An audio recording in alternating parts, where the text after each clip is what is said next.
A baby is born. It's 50,000 years ago in the dark by a fire. And this baby is, frankly, useless. It can't walk, it can't cling, it can't even lift its own head. It will scream for years and contribute absolutely nothing but more screaming. Evolution's proudest creation, ladies and gentlemen. Compare that to almost any other animal. A baby zebra stands and runs within an hour of being born. A human baby takes a full year just to stand up. By the time a human figures out its own feet, a zebra born the same week has been outrunning lions for months. There's no hospital here, no doctor, no instruction manual, and the world out past the firelight is full of things that would happily eat something that small, that slow, and that loud. And yet, somehow, your ancestors took that helpless little creature and raised it into an adult. Generation after generation, for hundreds of thousands of years, in a world with no schools, no diapers, and no pediatricians, all the way down to you. So how did ancient humans actually raise their kids? Let's get into it. Start with the strangest fact of all. Human babies are born unfinished. Most mammals are either born ready to run or born helpless but in a safe burrow.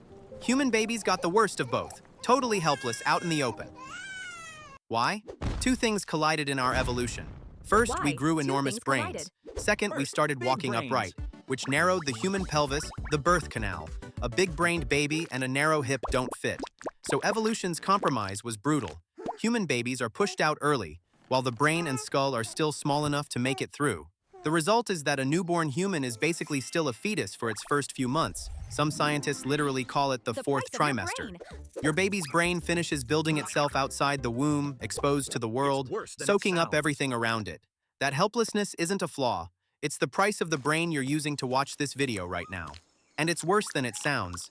Other baby primates can at least cling to their mother's fur from the first day, riding along while she climbs and forages with both hands free.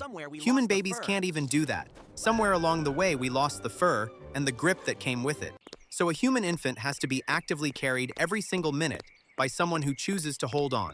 Total dependence with no backup built in. But it came with a staggering cost. Raising one of these creatures took years of constant, exhausting, around-the-clock care. And here's the problem. No single mother on Earth could pay that cost alone. For a long time, we pictured the prehistoric family as a lone mother with her baby and maybe a dad off hunting. But anthropologist Sarah Hrdy showed that's almost certainly wrong. Humans are what biologists call cooperative breeders. We raise our young together. A hunter-gatherer baby isn't held only by its mother.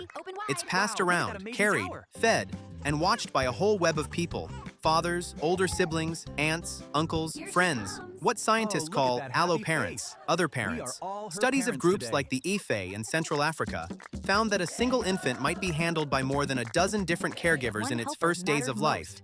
And one helper mattered more than almost any other, grandma. Here's a genuine mystery of biology. In almost every species, females stay fertile until they die. But human women live for decades after they can have children. Why? The anthropologist Kristen Hawkes, studying the Hadza, found the answer in the dirt. Grandmothers spend those extra decades gathering food for their grandchildren. The grandkids of hardworking grandmothers were healthier and more likely to survive. It's called the grandmother hypothesis, the idea that menopause and long life exist because grandmothers helped raise the next generation. It takes a village isn't a sweet saying. It's literally how our species was built. So grandma turning up uninvited to help with the baby isn't meddling. It's a 2-million-year-old survival strategy. Let her reorganize the kitchen. There's more. Hunter-gatherer mothers, like the Kung of Southern Africa, breastfed each child for 3, even 4 years, naturally spacing their births, so no child had to compete with a newborn too soon. Babies were carried skin to skin almost constantly, day and night. A prehistoric baby was rarely ever put down, and almost never alone. And here's Hrdy's deeper point.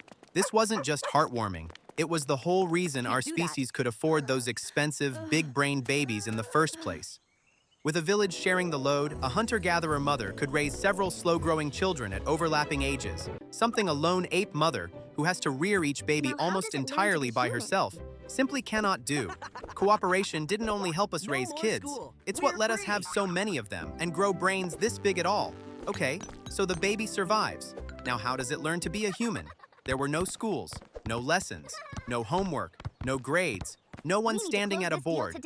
So how did a child learn to track an animal, find water, nap a stone blade, or know which berry would kill them? They played. Psychologist Peter Gray, who studies how children learned for most of human history, describes it like this. Hunter-gatherer kids spent their days in mixed-age playgroups, roaming with near-total freedom, copying the adults around them. They played at hunting with tiny spears. They played at gathering, at cooking, at building. Their toys were the real tools, just smaller. And here's the part modern parents find shocking. These kids were trusted. Trusted to wander. Trusted to climb. Trusted often with knives and fire by the age of 3 or 4, learning to handle danger by actually handling it.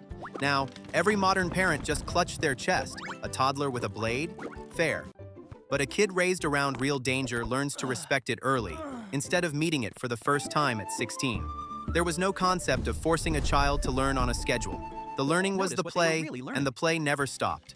A child watched, imitated, failed, tried again, and slowly absorbed an entire culture, every skill, every story, every rule, without a single classroom. It was the most natural education system that has ever existed, because it's the one we evolved for. And notice what they were really learning. Not just how to hunt or nap a blade, but how to share, how to settle a fight, how to read the mood of the group. In a camp that survived entirely on cooperation, the single most important lesson wasn't a skill at all. It was how to be a good member of the band. Generous, fair, trusted. Nobody sat a child down and taught that. They absorbed it the same way they absorbed everything else, by living inside it every day, surrounded by people already doing it. So step back and look at the whole picture. The helpless baby, the years of care, the village of grandmothers and siblings, the endless childhood of play. It looks horribly inefficient, so why did we do it this way? Because that long, slow, protected childhood is humanity's single greatest superpower. Think about it. The reason a human can learn to speak any language, play the violin, do calculus, or pass down 10,000 years of knowledge is the exact same reason that baby was born so useless. We trade a fast start for a long runway. Our brains stay soft and open and learning for years longer than any other animals. And that is what lets each new generation inherit everything the last one figured out. It wasn't always gentle. In a world without medicine, many children didn't survive at all, and every parent knew it, which makes what they did even more remarkable. They poured years of love and food and patience into tiny creatures with no guarantee they'd live. They bet everything on the next generation. So the next time you see a baby, helpless, screaming, completely useless, remember what you're looking at. You're looking at the strategy that conquered the planet. That fragile, needy, endlessly curious little creature is the most successful thing evolution ever made. It's how we became us. This is Sketchient. Subscribe and stay curious about where we came from.